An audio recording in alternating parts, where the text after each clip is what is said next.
Well, welcome everybody. This is the first panel of many today being organized, and I have the honor of being the moderator for this panel on what else but artificial intelligence, right? The talk of the town.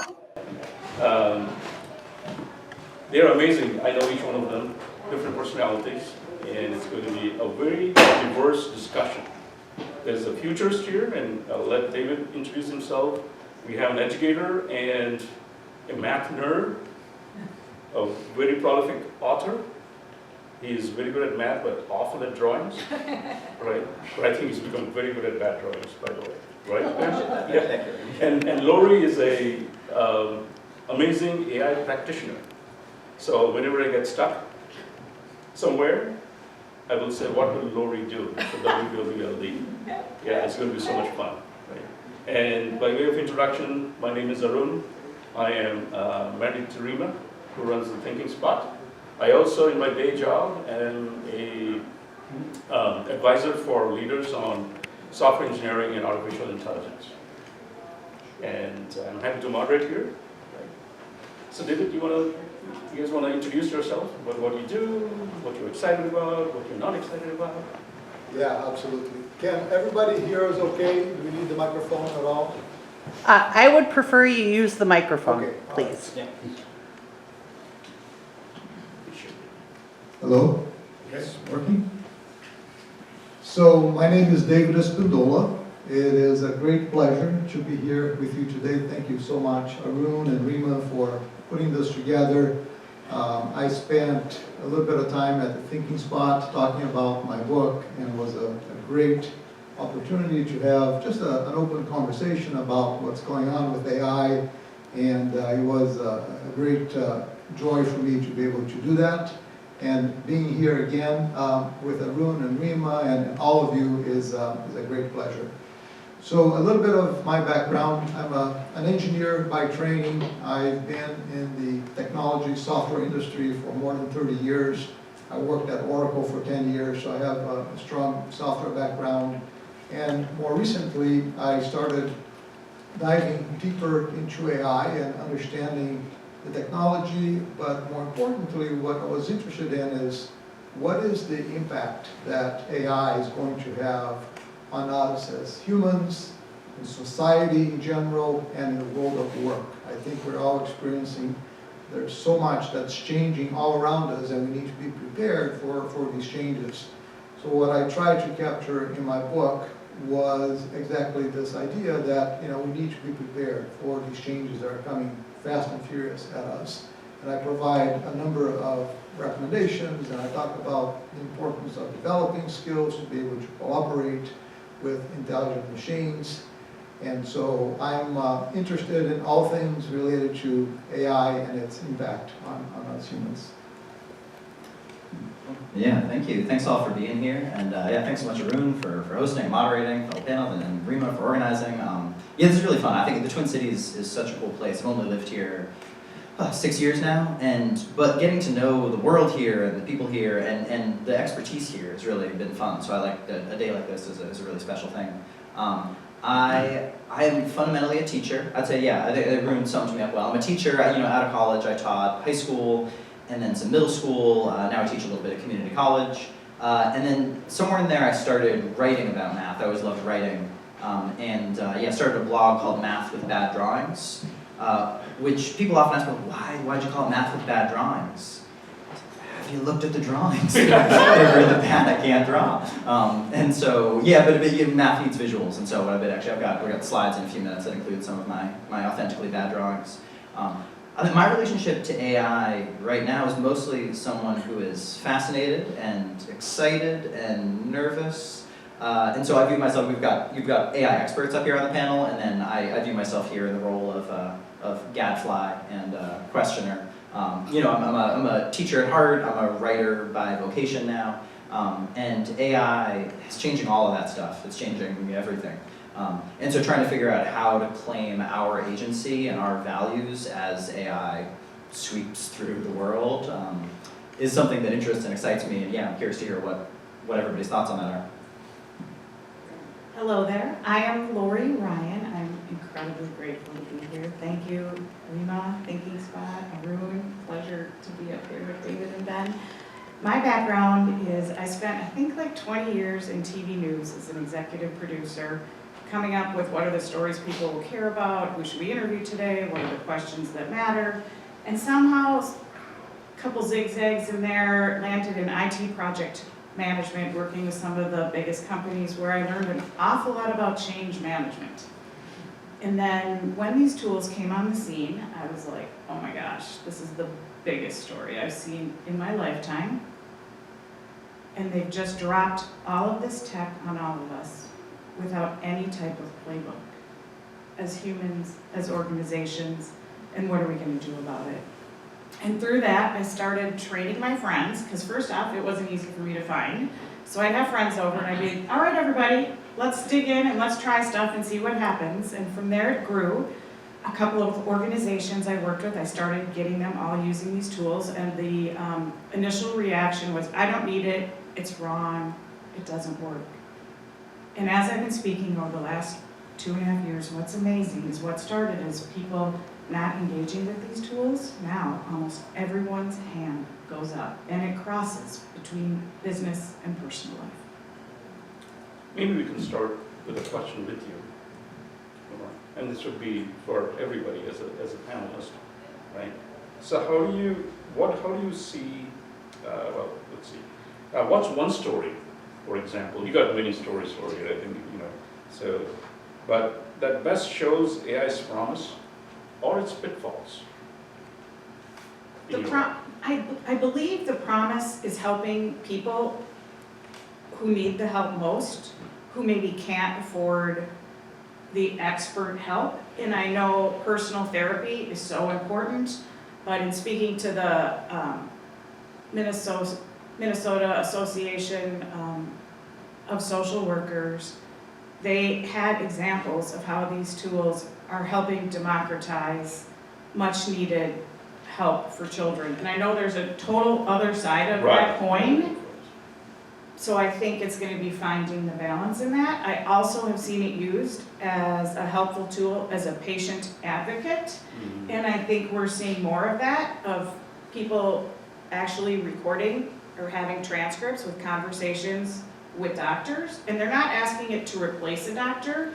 They're saying, what else do I need to be thinking about? Or with also being conscious, right? Of what am I putting in? Does it know it's me? It can be worded as another patient without patient names, but just saying, what advice, what are the questions I need to ask? Like, who in here's been to a doctor or been at a visit, and just like it feels like the doctor's throwing so much information at you, and you're like, I don't even know what to do with this. You now have a potential partner. Right, and I'm glad you talked about the pitfalls, because we've seen lots of cases where children who are not fully aware can go into a dark side and even take their lives. Right? Mm-hmm. So that's what we mean by. And so, to me, the conversations now need to be happening at the higher level about how can this help scale the actual people so there's still humans behind it, guiding and overseeing it. Does that make? Yeah. Cool. And then, of course, being an educator, sure. And then also maybe you could also talk about AI slop. Oh yeah, sure, yeah. So right, yes, slop is something I think a lot about as a writer. Generating some of it myself, the human-made slop that I do. Yeah, let's see. So for summarizing like the strengths and weaknesses of AI, it's a very trivial moment in contrast. But I was working on a chapter that was about words and like really sort of striking words in English. And so one that I knew was strengths, which is the longest word with only one vowel in English, 9 letters long, and it's just got that E in the middle. And another cool one is Q, like queuing up like British people, which has the Q at the beginning is the only consonant, and then it's UE, and it's like physically impossible to spell correctly on the first try. And so I gave those as examples as a ChatGPT. If you have some more examples, this is paid ChatGPT. This is like should be a decent version. And the first one it gave me was great. It said the word uncopyrightable is 15 letters long, and they're all distinct. They're all different letters. So you've got more than half the alphabet in one word with no repetition. I was like, oh, that's cool. I said, and here's another one, the word short, which is a short word. So that's not that interesting, but okay. That's it. And the word long, which is longer than the word short. So it isn't, though, it's shorter. And it said, and the word palindrome, which is itself a palindrome. It's like ChatGPT, it's definitely not. A palindrome reads the same forwards and backwards. Palindrome does not end in P. So like I can check pretty quick, palindrome's not a palindrome. And so the mix, what I think of the AI really is like this alien intelligence. Its mix of strengths and weaknesses is totally inhuman. It is good at things that, it can do things so quickly that would take me hours and hours. And then it fails to do things that are instantaneous to me. The kind of mistakes it makes are also inhuman. So figuring out how to ally myself with this inhuman intelligence, that's, the strengths and the weaknesses are braided together in a way that can be hard to solve as a user. Ben, before you pass on. Yeah, oh yes. Microphone question. So one of the areas of interest seems to be in the startup area, to be the startups who focus on newer forms of education, right? So there are pros and cons, and of course, this whole idea about cognitive offloading is a big deal. And so I'm very curious about your take as an educator to say what concerns you, and also what excites you. Yeah. I have some excitement and lots of concerns, I'd say, about AI in education. I'm more optimistic about AI in fields and industries other than education than I am in education. I think one way to think of education is that people start from whatever place they begin. They've got their tendencies and their skills and their interests, and what we're trying to do through various processes of education is get them to expert performance, to expertise, to get them to mastery. Right, and whatever that is, whether it's teaching a master's program or teaching community college like I teach now, or getting middle schoolers or high schoolers to be expert users of basic algebra or of spreadsheets, whatever it is, we're trying to get someone towards expertise. And that's a journey, that's a path. And every person who's walked that journey so far has done it without AI. And so now this new tool comes along, and you say, okay, well, it can do lots of the things that you used to have to do along that journey. In fact, even some of the things experts do now, it can do those things, which is definitely exciting, especially if you're already an expert, because you can just offload some of that work. But then you say, okay, so now those students who are walking that path, what if they don't follow that path anymore? They probably won't, right? The world's different now. The landscape has changed. We have these tools. But it's okay, so they go a different way, and what if they don't arrive at the kind of mastery and expertise they want, right? To put more specifics on it, there are like exercises I have young mathematicians do that aren't really the thing that expert mathematicians spend their time doing, but it's how you learn to be an expert mathematician, right? The same way like a musician plays their scales, not because we're gonna crowd together in the symphony hall and listen to them play their scales. Like, some are really good, it might be fun to hear that, but probably we'd rather hear them play the symphony. But you gotta practice your scales to be able to play the symphony as beautifully as possible. So what are those things in education that you still need to play the scales, even if that's not the expert performance? And the answer is we don't totally know. We haven't had to decompose all our subjects, all the things we're teaching in that way. So like, I don't know right now, what are the things, if I want to get someone to be an expert writer, a really skillful master of language, what are the things they need to practice now that we have these incredible tools? I don't know. I don't want to just stop practicing stuff and let them use the tools from day one, because I think they probably won't learn what they need to. But also we can't say, tools are forbidden, we're gonna make that illegal, because they're gonna use them. So how do we, anyway, I think education is going to be disrupted in ways that are uncomfortable and rocky, probably for this generation of learners. Lori, you had something to say? Add? The one benefit is it can personalize learning for different ways that kids learn. So I was speaking to a class at the University of Minnesota, and some of the kids said, we know not to use it to do the work for us, but we're using it to engage with it more. And what they did by working with these tools, whether it's creating a podcast and listening to the information, or engaging and having conversations with the information, these students said their test scores went up because of having these types of tools available to support them. Yeah. So David, maybe quick answer, and then we'll dive into, I have a few questions specifically for you.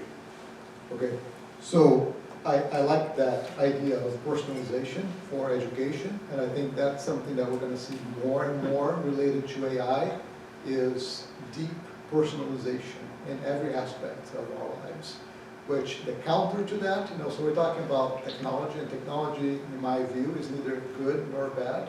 We just need to find the right balance. The counter to that personalization is obviously privacy, right? To what extent do you want to expose your privacy so that AI can learn about you and be very personalized to you? So that's the dilemma, that's the discussion, that's the debate, and that's why we need to engage in civic discourse to talk about these issues and try to find the right balance so that we can have the right governances, the right policies in place to address those issues. So I tend to lean towards the optimistic side of AI because I believe this technology is just unbelievable in what it can do. I think it could help us find diseases, find cures for diseases that we haven't been able to crack so far. It will be able to help us find new materials. It will bring more efficiency into our work. I think it will create wealth, and I think it will be an enabler for abundance. And how that abundance is distributed is another conversation, but I think it has the potential to do that. At the same time, it has a lot of negative potential consequences. Privacy is one of them.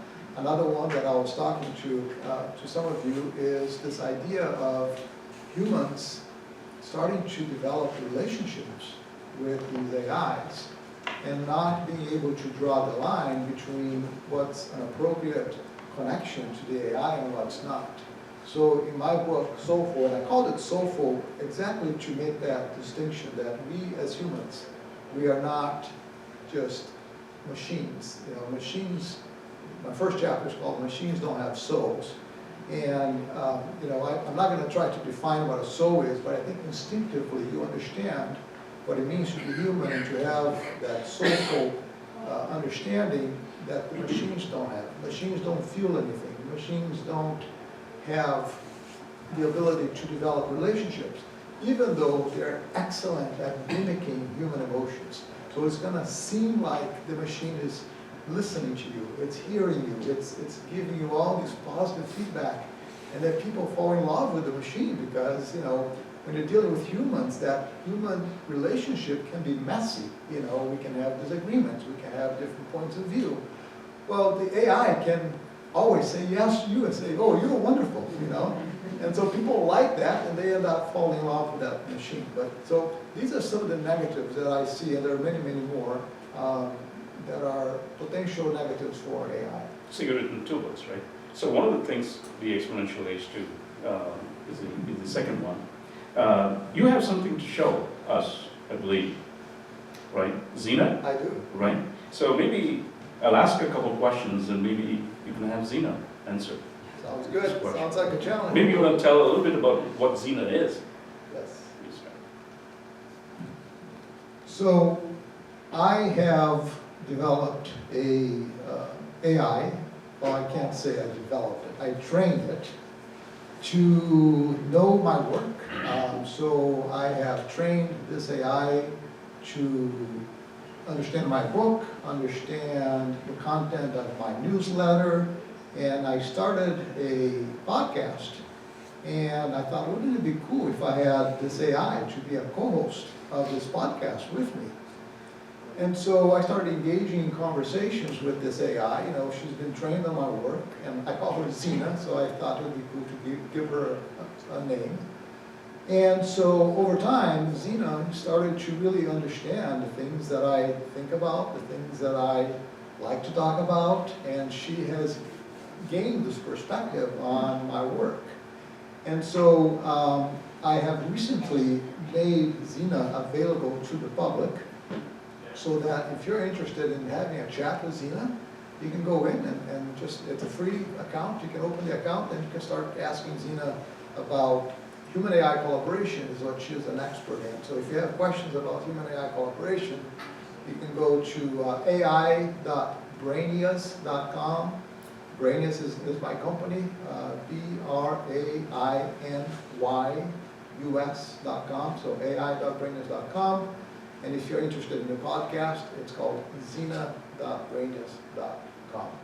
Oh. So you have some questions, and we'll Yes, call so- her right up here and see how she answers. Yeah, so we could think one question either from soulful or exponential age. Which one would you like? Let's do soulful, because that's Soulful. what she's really good at. Okay. Should I ask or you will ask? I'll have you ask her, how about that? Okay, all right. But I'll do the introduction. Let's see how it goes.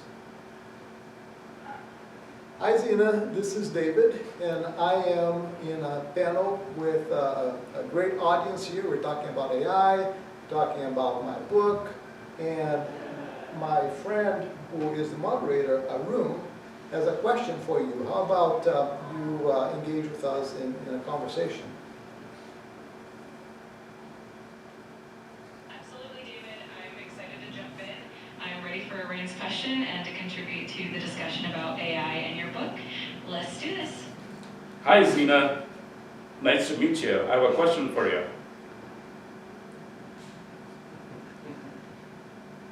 Hi, Arun. It's wonderful to meet you as well. I'm all ears. Feel free to ask away, and I'll do my best to provide some valuable insights.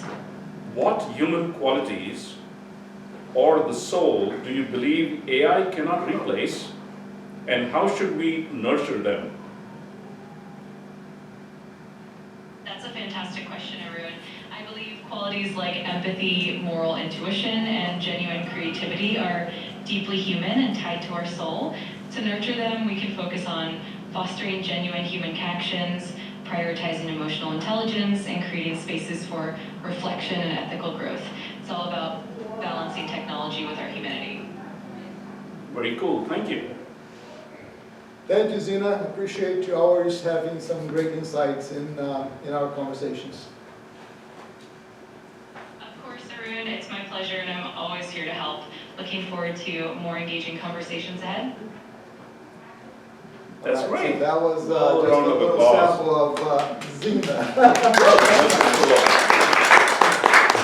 All right, Ben, you got some interesting slides to show us. Oh, sure, yeah. Let's see, do we? Right. let's So see. there's a clicker? clicker here, and then you can Yeah, come here yes. and probably, Yeah, actually, can I steal your seat? Is that okay? yes. To overthrow the moderator, take control. Oh, okay. Yeah, actually, I was curious. I meant to show this earlier, but show of hands on this. I was trying to think of like what the AI is. The world now. There's so many things we could talk about. So just show of hands. You can vote for as many as you like. Things you're curious about right now. Practical advice for AI in your personal life. Okay, cool. All right. What about professional life? Okay. All right. So a mix of those. Is anyone interested in sort of like an explain it like I'm 5 primer on the technology? Just like what is it we're talking about here? Okay, let's open this up. Okay. You want to just stand there and talk? That would be easier. That's good advice. Thank you. Anybody here curious to hear about like common criticisms or concerns? Hands. Okay. All right. Less on the skeptical side. And then this is more David's world, but a sense of where it's all going in years to come. Yeah, I would love to know. So yeah, hopefully we'll find out. Okay, cool. So I just want to show real quick, this is an answer to the primer question, which was not our top priority, but I'll just give a very quick breakdown. When I think of old-fashioned AI, so this is AI as it was practiced really up through, and this was the dominant paradigm in AI probably until about 2010, you can think of it as the babysitter note, which is babysitter comes, you give them a note explaining what to do. And you need to tell them what to do, you need to give them instructions. This is something called symbolic AI or good old-fashioned AI, but it's basically you need to program, if you've ever done any programming, right, you've got some software engineers in here, right, you're writing code, telling it in this case do that, in this case do that, if this comes up do that. So it's a lot of routines and you're laying out the advice. And then modern AI, which was this concept has been around for decades, but the technology, the power of the computers was only there in the last 15 years to really do this well, is instead of giving the babysitter a note, you give the babysitter a hard drive with footage of you parenting for 50,000 hours. And then you give the babysitter very general instructions, you're like, yeah, watch this, train yourself to understand what my parenting is like, and then do that.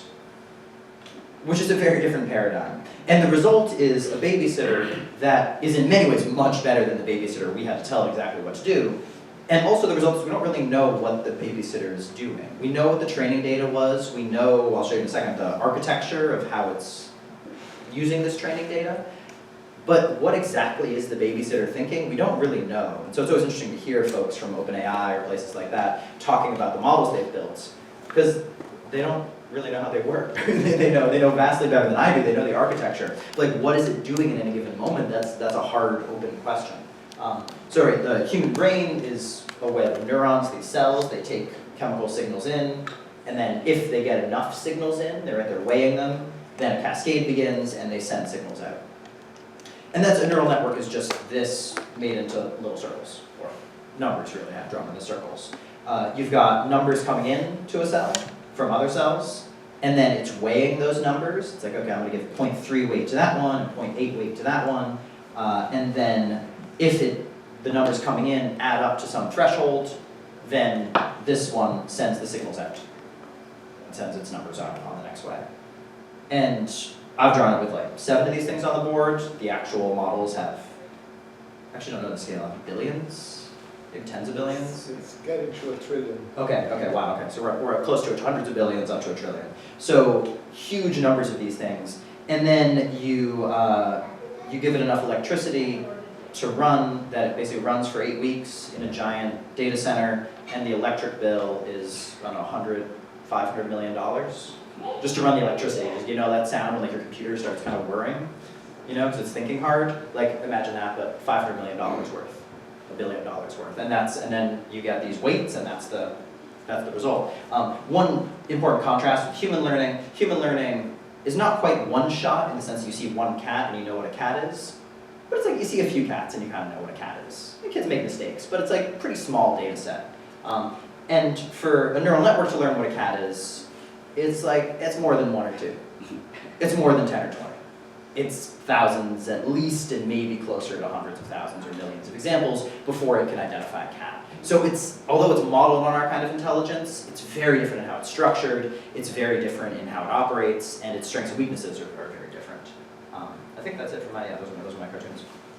Fantastic. Okay, cool. You draw well. I mean, it's not that bad. It's actually, right, it looks like a photo of a cat, but actually I drew that by hand. It's just photographs. Thank you, that was amazing.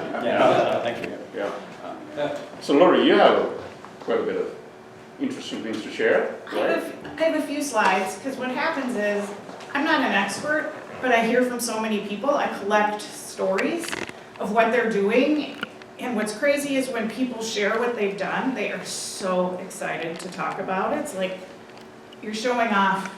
I do it sometimes with my 86-year-old parents. I'm like, look what I did. All right, so I took that logo, because I was like, I probably should start working on some slides. Do you want to give her the clicker? Oh, sorry, clicker. I gave it away. No worries. And I was like, if I were to create a slide presentation, literally, this was yesterday, I'm like, I probably should know what the main colors were. So just things as simple as I'm uploading the logo, right? And colors have numbers behind them, right? And as we talk about science or whatever it is, it gave me a list of what it perceived as the colors. The other thing I'm going to talk about is language. Who in here speaks another language? All right, what languages? We're going to test out ChatGPT and my connection, because one of my favorite use cases is the ability to help translate in conversations. I can do a little Spanish. It's not, you're going to have better All right. fluency up here. Portuguese, let's do it. Hello, ChatGPT. Hey Laurie, great to chat with you. Let me know what's on your mind or how I can help today. If you could do me a favor and come up with a 15-second greeting in Portuguese for some lovely people at the Bakken Museum for the 50th anniversary and the STEM Book Festival. Absolutely. Here's a little greeting you could use. Olá a todos no Bakken Museum. É prazer enorme comemorar o 50º aniversário com vocês e celebrar o Festival de Livros. Espero que todos aproveitem muito. Is that correct though? Perfect. Okay, all right, because I can't tell. So the power of language is huge. Salvation Army was made aware of this, and they're like, oh my gosh, do you have any idea how much this would help so many of our employees to have access to a tool like this. So the potential there is extremely amazing. And I think the key that I like to focus on too, yes, there's a lot of help and efficiencies this can give at work, but it really crosses over to day-to-day things. This was an example that I laughed at. Sam Altman, the CEO of OpenAI, which developed and brought ChatGPT to us, was in a podcast where he talked about how he's using AI to help with parenting, right? The day-to-day questions. And I fall into that category. So for instance, yesterday, my touchpad on my Lenovo wasn't working. And I was so frustrated because I couldn't do anything. So I'd take screenshots of what I saw as I went along. And ChatGPT was like teaching me how to do tabs and all of these ways to maneuver a laptop without a touchpad. And this was another thing that was interesting. This person talks about how it taught them how to garden, how to cook, lose weight, a beauty makeover, and emotional baggage. I literally know someone who's using it to help their colors and figure out like how to go shopping and getting advice on their outfits. I know someone who's planning a wedding shower and it gave them a complete menu of what to have at that shower, and she's like, Lori, I would have never thought of a drink with lavender. Like, this is amazing. And this is part of the study too, like there can be joy. I totally understand the fear. There is so much that can go wrong, but there are these moments that'll come when you do something that you could never have done before, and that's kind of why I wear this shirt. And this just came from last week. I was with a friend, and she's like, you know, my mom's in assisted living now, and she misses her old house, and she loved landscaping, and she didn't like how the current owners were caring for the house. So she found a picture of that house online, and she took that picture and she uploaded it to ChatGPT, and it gave her a picture of how the house would look landscaped. Now notice it's not like, you know, there's 3 garages there and 2 garages there. But when she showed it to her mom, it brought so much joy. And I have other friends who are using it to communicate with their older parents. They're like, she'll send us this email, and his siblings, we wouldn't know how to respond. And actually, ChatGPT has helped them respond in ways together that it's helped them develop a better relationship with their mother. And Lori, have you used Nano Banana? Yes. Oh, right. I can tell you a story of Nano Banana. I got a, So maybe you could tell what Nano Banana is. Nano Banana is in Gemini, and it's an image creator. And I've never seen anything do such a great job maintaining the original image. So I had headshots taken, and these glasses are transition glasses. So what happened was when I got the professional photos back, the lenses were kind of dark. And so I said, ChatGPT. Or no, that was actually Nano Banana. I said, Nano Banana, I need your help. I need you to like lighten up the thing so that you can actually see my eyes. And by golly, it did it. It preserved it. You know, my mom's like convinced it's a total, you know, the picture is me. And I like to think it is because it's just what somebody would have done with Photoshop. But it maybe saved them time having to go back to that image. Anyhow, something to think about, something to try. Gemini, Nano Banana. Do you have a story you want to add with it? No, I've not tried it. So I'm inspired by your landscaping. So I'm going to take a picture and see, you know, what we could do with And it. Nano Banana might be better. Right, yeah. And here, I just got an email yesterday. I don't know if you guys remember Diana Pierce from her Care 11 days. She's been experimenting a lot with AI stuff as it relates to her gardening stuff, but she also created this word search leveraging Claude from Anthropic. And now, like, who would have thought? I don't think she would have ever thought she would be creating word search games by using a tool. And so, considering this is somewhat of a family event, I thought we could like think about what could we create that would be interactive, fun, learning from these tools to engage children. So a couple of things. She's not definitely an expert in AI. No. We need to use it. Yes. And plus, I don't think she's 25 either. Right. Right? Right. So the point you were making the other time, you said, you know, anybody at any age will learn this. A curious mind, an open mind. Okay, kids. Okay. When I sing, you sing it back. Just like my curious This chipmunk crew. was me. Ready? Let's Asking explore. ChatGPT for I say, lyrics. what's that? What's that? I say, let's see. Let's see. Images Full of questions. from Nano Banana. For you and me, but we need Music from an app called Suno. And CapCut. every how and who and where. Curious me. Come explore with glee. We have to watch for spelling errors, so that could be fun to do with kids, right? Spot the spelling error. Time and space. Ask the pastor question, face to face. Meet Ben Franklin. Or Mary Shelley. They got sparks and stories.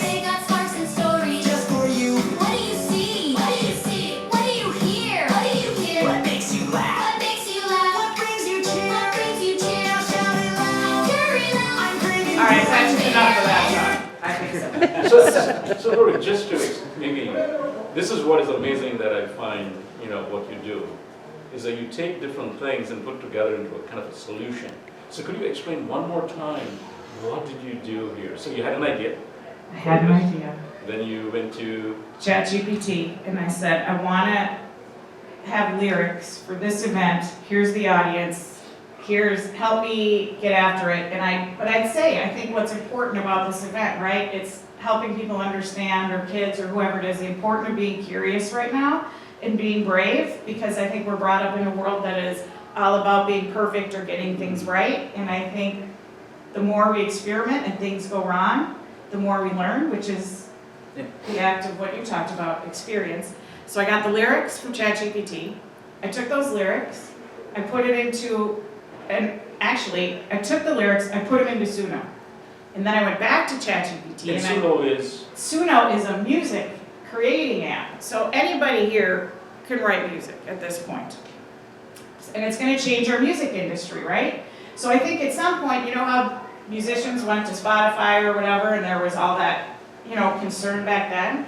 I do believe voices are gonna be something that people are gonna license to scale their work, and I'm going way too long. no, this But, fascinating. then I went back to ChatGPT and I said, here's the kind of song I want. I'm like, think Alvin and the Chipmunks, think kids music, think interactive, engaging, and I said, what's my prompt for Suno? And then it helped me formulate that prompt to put into Suno. And then I took the lyrics and the type of song, and I put that into Nano Banana, and I said, help me figure out all of, a series of images to go with the song. And it literally gave me the series of images. And then I took the song that I downloaded in CapCut, added the images, and just kind of rearranged what part of the pictures went in there to best tell the story. And then what was the last, where did you put the video together? CapCut. CapCut, wow. You should have probably a blog and all that, where we can go and learn all this, right? Yes, I should. That's what your company, for example, does with Lori and I? Yes, there is some of that. I haven't been as diligent and good about things as I should. Thank you. Yes, Great. This is you're awesome. welcome. And here's the next thing that people are talking about now. Is what would it take for you to let go of your AI tools? Right, okay. Fantastic. Maybe we should open up the audience for questions. Yeah. Can I just make a comment? Yeah. So I wanted to comment on a couple of things here that I observed just watching Lori and watching Dan that I think are really important for us to think about. So on Ben's side, I love the way Ben has what he calls not so good drawing with math, right? Because math is exact, it's precise. So think of math as the world of AI, but he brings his humanity with the drawings, right?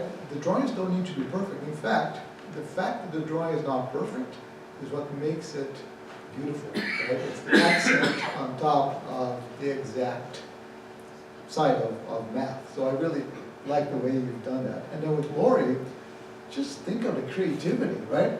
None of this could have happened if we didn't have that human creativity that was prompting the systems to come up with all these wonderful little graphics and music and lyrics and all this stuff. It really requires that human to be in the loop, as we say it, to be able to do all these wonderful things with AI. Questions in the audience?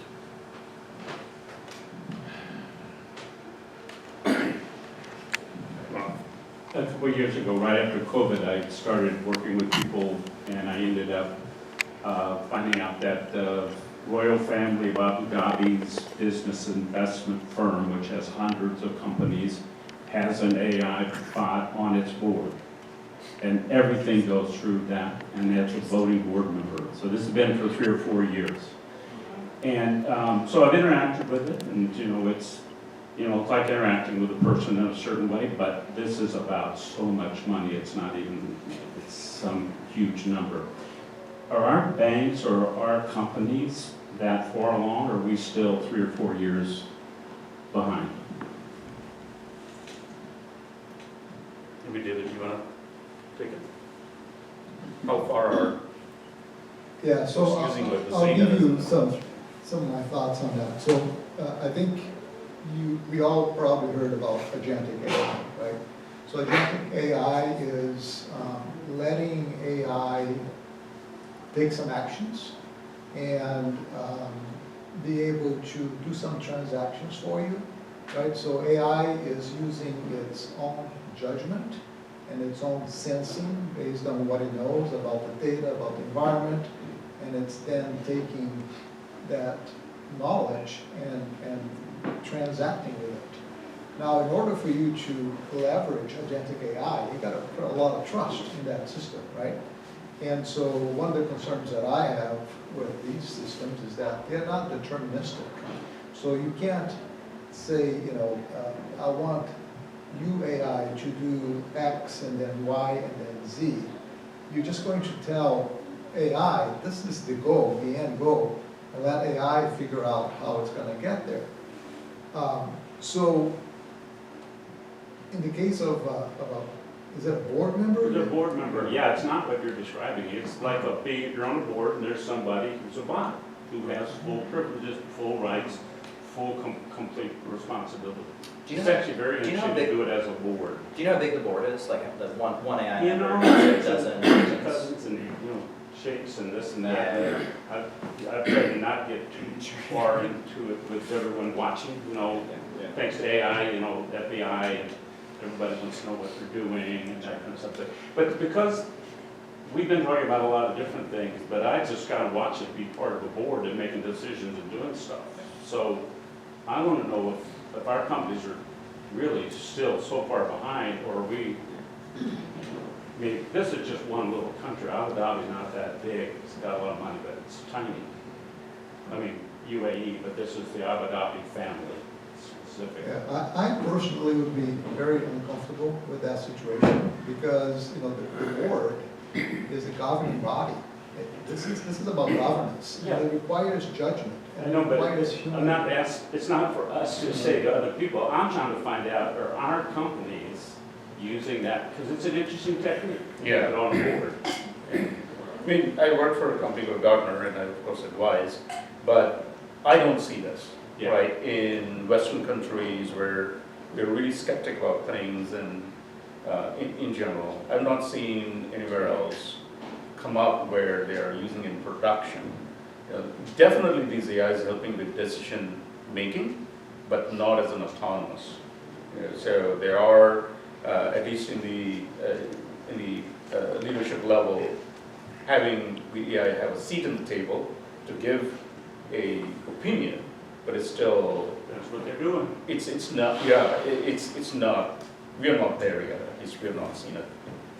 Yeah, I But you think can go on there's and a- look at it. That, I'm trying to find out about our market, but I'm curious to hear from you what your impressions have been so far working, Oh. having it. there's, it's so far. I mean, one of the problems is that once you start to find out the level of things, remember how it was complicated to understand what Cambridge Analytica was doing to our last election? I mean, I run elections. Yeah. When I found out how they were able to change the outcome of elections, and I watched which parts of the system got overloaded so they couldn't function. You know, student voting places on campus, for instance. So when I started to understand about the next generation, and now I'm mostly thinking about quantum, so it's different. Math gets messier, not so precise. But I'm got nervous about other things. This experience with the layer and all this stuff with the family, that was fine. But they really have things that can change elections. And so that's a different, the level of like micro-targeting and which words get somebody who's never voted to get up off their butt and go vote. Take my breath away. Yeah. And so I like to catch up. That's my idea. Let's go. Thanks, Mark. So I got a question. I mean, it kind of pulls off of that a little bit. Because I think everybody up on this panel is very positive about how they use AI and responsible, right? So we talked, I think there was a mention about the information, right? And I think you were talking about it, David, about your privacy. So who owns, because information is the new currency, you know? So who owns this? And, you know, when you have administrations who target, you know, Democrats for firearms, or you have, you know, there's all sorts of information that's out there. Most of it is out there. Your Social Security, it's out there, you know, as much as you think it's not. It's with all the breaches and everything else. But that's one of the concerns is who holds all this information, all the data, what do they do with it, and everything else, because that's going to be a big thing. I think the things that AI can do are amazing, you know, but you worry that too few people are going to be holding all the cards. Build your own models.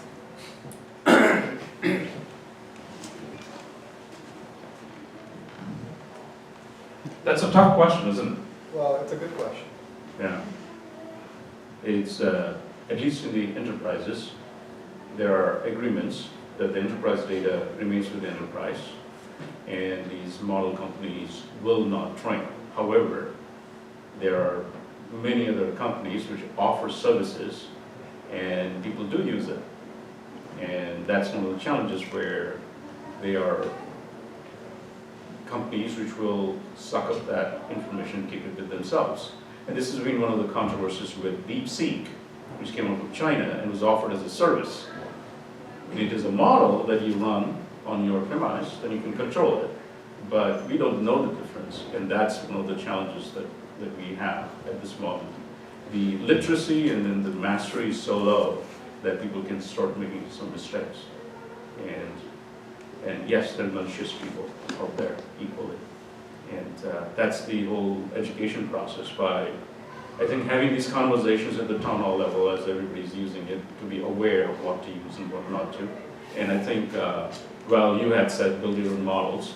So there's an entire new wave with, especially with open source, coming up with very capable models that you're going to fine tune them, you're going to run them in your own premises, but it needs a lot of infrastructure at this moment. But there are a lot of promises right now where you can run on your own machine. That's one of the things that are going to happen. And you'll see things running in your browser, for example. You can run these small ones in the browser, which is amazing. That means you control them. But at this moment, the power is not there. And that's the challenge. When you want really powerful, like the nano banana type of things, you're just going out there. And when you are as a consumer, you have to always assume that they will be using our information, even if it's paid.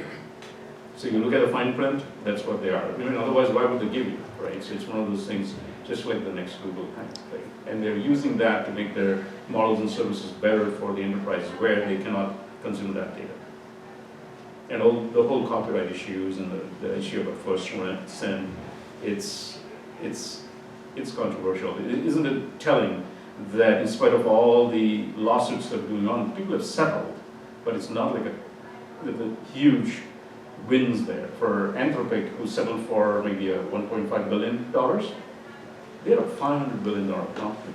For them, that's like, okay, we'll pay that. So this is a huge thing. One of my colleagues observed this is the first time we have created something which is also creating things like we do.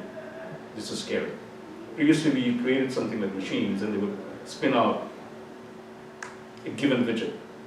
But these are generative systems which are beginning to generate things which could be, for example, the Photoshop or the video we created that would be, it's created by an AI. And so we're at very interesting times and we just have to have these conversations so that we're more aware. Any last question before? Yeah, of course. That's your last. I'm a little bit hesitant because I'm not a cheerleader, but we see and hear a lot of things about, oh, AI can do this, AI can do that. Isn't that wonderful? Isn't that unique? It's not. So you talked about an AI removing the darkness from your glasses. I've had students in my undergraduate programs at St. Thomas in 1990 doing the exact same thing. They wrote the programs that did that. They made movies. They converted movies into animes or cartoon kind of characters, and it's not a big deal. You mentioned pattern recognition, unsupervised learning. I did 2 projects when I was getting my master's degree. One for the military, how to recognize tanks in aerial photographs. Unsupervised machine learning, pattern recognition, computer vision. This stuff is old. It's not AI. And I think it's a big mistake to try to convince people, hey, this is AI. It's not. Good counterpoint. Thank you.